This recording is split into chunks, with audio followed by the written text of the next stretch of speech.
À Taïwan, c'est une élection à la Trump qui se profile sur l'île, toujours sur la menace d'une guerre armée avec la Chine.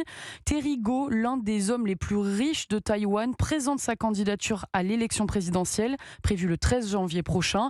Et celui que l'on surnomme le Trump taïwanais met son immense fortune au service d'une campagne dans laquelle il promet de faire la paix avec la Chine continentale.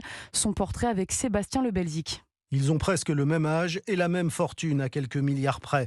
Le richissime homme d'affaires Terry Gou, surnommé le Donald Trump taïwanais, se lance en politique avec pour objectif de remporter la présidentielle en janvier prochain. Comme son modèle américain, il arbore un costume cravate et une casquette de baseball. Terry Gou l'assure, le seul moyen pour Taïwan d'être en sécurité, c'est de se rapprocher de Pékin.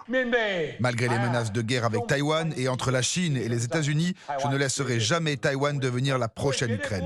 Taïwan ne doit jamais devenir l'Ukraine. Et pour cela, il compte sur sa fortune personnelle et sa proximité avec le régime communiste.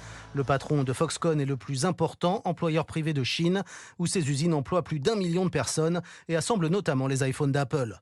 Ces positions pro-Pékin inquiètent à la fois les États-Unis, alliés indéfectibles de Taïwan, et une population foncièrement anticommuniste. Les derniers sondages donnent d'ailleurs le candidat indépendantiste William Lai largement en tête, de quoi provoquer la colère de Pékin. Sébastien Lebelzik pour Europe 1.